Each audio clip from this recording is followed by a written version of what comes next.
दोस्तों नमस्कार। इस समय हम जंतर मंतर पर मौजूद हैं और यहाँ पे देखिए लिखा है भ्रष्टाचार कानून में लिखा है अपराध है, तो पुलिस विभाग में भ्रष्टाचार क्यों है? ऐसे सवालों के जो हैं इन लोग सब जो भ्रष्ट अधिकारियों को फांसी की सज़ा हो, ऐसा कानूनी प्रावधान में सुधार हो। तो दोस्तों आइए सीधा बात करते हैं सर से। सर क्या नाम है आपका? मेरा नाम डॉक्टर भारत भूषण वर्मा है। आप कहाँ से आए सर? मैं वसई पालघर जिला महाराष्ट्र से आया हूँ। अच्छा, तो आप कैसे आए? हमारा आंदोलन था, ये पदयात्रा आंदोलन है। हम वसई से पैदल चलते हुए दिल्ली तक पहुँचे हैं। एक 30 दिन की हमारी यात्रा हो गई लगभग ये। अच्छा, 30 दिन की यात्रा हो गई आपकी। हाँ। तो मांगे क्या क्या है आपकी? जो हमारा मांग एकदम साफ सुथरा है कि भाई हमको न्याय चाहिए। संविधान में लिखा है कि भाई सबका न्याय पर अधिकार बराबर है, तो वो बराबरी का अधिकार हमको चाहिए। जो 1951 में बना संविधान आज 2013 है, 75, 70, 72 साल हो गए। तो आज के इतने सालों के बाद में भी एक न्याय व्यवस्था ऐसी क्यों नहीं बन पा रही है कि लोगों को न्याय दिया जा सके? इसमें सबसे बड़ा रोड़ा जो है मुझे जो दिखाई देता है वो भ्रष्टाचार है। जो अधिकारी भ्रष्ट बनकर कुर्सी पर बैठ जाते हैं, पैसों को देखते हुए लोगों को शोषण कर रहे हैं, देश का शोषण कर रहे हैं, सबका नुकसान कर रहे हैं, लेकिन ऐसे अधिकारियों पर कार्रवाई भी नहीं हो रही है कोई। तो उस भ्रष्टाचार से पीड़ित होकर के ये आंदोलन हमने यहाँ पर लेके आए हैं। संविधान के केंद्र में यहाँ पर सर्वोच्च न्यायालय है, यहाँ पर केंद्र सरकार है, तो हम उनसे न्याय की उम्मीद लेकर बैठे हैं कि उस परिस्थिति में कुछ तो सुधार वहाँ पर होगी।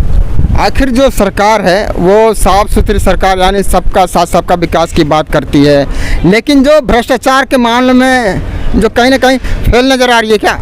महाराष्ट्र में मुझे जहाँ तक दिखाई दे रहा है अपराधियों का साथ और भ्रष्टाचारियों का विकास। महाराष्ट्र में मुझे यही दिखाई दिया, क्योंकि अपराधियों का साथ लेकर के ये लोग भ्रष्टाचारियों का विकास कर रहे हैं। तो ये पुलिस विभाग के या न्याय व्यवस्था के अधिकारी ये लोग सब मिल करके किसी एक निर्दोष को इतना सताते हैं ताकि वो अपराध का रास्ता चुने और बाद में उसको हाथ के नीचे दबा करके बाकी लोगों को और दबाया जाता है। तो इस तरीके से एक नेटवर्क पूरा चल रहा है जो विचारधारा के तहत एक लगा हुआ है, जो न्यायिक व्यवस्था लोगों के लिए दबा के रखी हुई है। इस परिस्थिति से बाहर निकलने के लिए हमने ये मार्ग चुना है। आखिर क्या लगता है जब महकमा ही भ्रष्टाचार में है तो आम आदमी का क्या होगा? महकमा भ्रष्टाचार में है तो सरकार तो उसके लिए नहीं है ना, महकमा चलाने के लिए।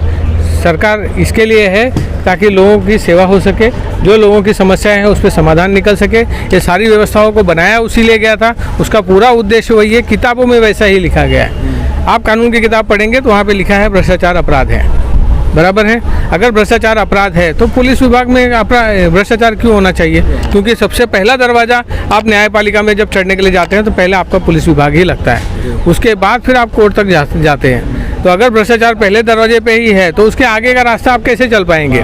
फिर न्यायपालिका का तो रास्ता और कठिन हो जाता है, क्योंकि वो तो बंद कमरे में होता है। अब सबूत गवाह सब बाहर से ला करके वहाँ रखना होता है। अगर बाहर सबूत और गवाह को मारा जाएगा, छेड़ा जाएगा, तो न्याय कैसे करेगा?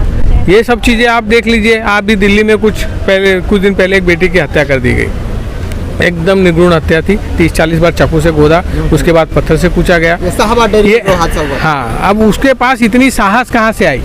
क्योंकि उसे पता है इस व्यवस्था में मुझे सज़ा नहीं होगी, इसीलिए वो साहस जमा करके वो उस तरीके के अपराध कर पा रहे हैं। अगर उनको सज़ा होना शुरू हो जाएगा तो इस तरीके का साहस करने का किसी में हिम्मत नहीं होगा। लेकिन ये भ्रष्ट अधिकारी उसका साहस बन रहे हैं और उसी व्यवस्था का हम विरोध कर रहे हैं। जो कानून है कहीं ना कहीं ऐसा लगता है जो पूंजीपतियों के भी हाथ में चला जाता है क्या? उद्योगपति उद्योग करते हैं वो भी उसमें सताए हुए हैं। ऐसा नहीं है कि उद्योगपति सब मिलाकर जुला करके, उनका अपराध से क्या लेना देना है? वो तो व्यवसाय करते हैं, कुछ बनाते हैं, कुछ बेचते हैं, सरकार के हिसाब से उनका चलता है सब कुछ। लेकिन ये आपराधिक मानसिकता के कुछ लोग हैं, जैसे बांधकाम विभाग में आप चले जाइए, कंस्ट्रक्शन से लेना देना। अगर बिल्डर लोग हैं सबसे ज़्यादा आपराधिक मामला उनसे होता है, क्योंकि ज़मीनें खरीदने के लिए पैसे लगते हैं। अगर उनको ज़मीन मालक को पैसा देना पड़े तो बांधकाम के लिए पैसे कम पड़े, इसीलिए ज़मीन मालकों के पैसे ज़मीनें छीन लेते हैं। उन ज़मीन छीनने के लिए ये भ्रष्ट अधिकारियों का सहारा लेते हैं। आप जो है क्या सोच के दिल्ली आए? हम दिल्ली यही आए हैं कि संविधान का केंद्र यही है, देश का केंद्र यही है, यहीं से आगे न्याय व्यवस्था की सब जगह फैला हुआ है। तो हम ये उम्मीद रखे हैं कि हमको यहाँ से न्याय की शुरुआत तो होगी। आप जो है मेमोरेंडम जो है किस किस को दिए? हम मेमोरेंडम दिए हैं मुख्य सचिव को प्रधानमंत्री कार्यालय में, प्रधान सचिव को कानून मंत्री कानून विभाग में, और हमको अभी सुप्रीम कोर्ट के अटॉर्नी जनरल से भी मिलना है, और एक रजिस्ट्रार है नेशनल जुडिशियल एकेडमी के। वो नेशनल जुडिशियल एकेडमी रिटायर्ड जजों की, एक सुप्रीम कोर्ट के जजों की एक कमेटी बनी हुई है जो न्याय व्यवस्था के ऊपर बारीक निरीक्षण रखती है। तो मुझे जानना है उनसे कि वो लोग अगर इतना पगार लेकर के काम कर रहे हैं तो उनकी निगरानी में ऐसा क्यों नहीं आ रहा है जो ये सब भ्रष्टाचार हो रहा है, जो हर सामान्य नागरिक के नज़र में है। आपको भी पता है, मुझे भी पता है, उनको भी पता है, सबको पता है, फिर सब लोग खामोश क्यों हैं? अगर आपकी बातें नहीं मांगी गई तो आप आगे क्या करोगे? आगे का रास्ता फिर आगे ही तय किया जाएगा, वो अभी इस समय बताना सही नहीं रहेगा। पहले तो हम मुझे जहाँ तक उम्मीद है मैं ये उनसे न्याय लेकर ही यहाँ से जाऊँगा। आप एक बार अपना परिचय दे दीजिए। मेरा नाम डॉक्टर भारत भूषण वर्मा है। मैं वसई के पालघर ज़िला में रहता हूँ, महाराष्ट्र क्षेत्र में, और मैं भारत का नागरिक हूँ।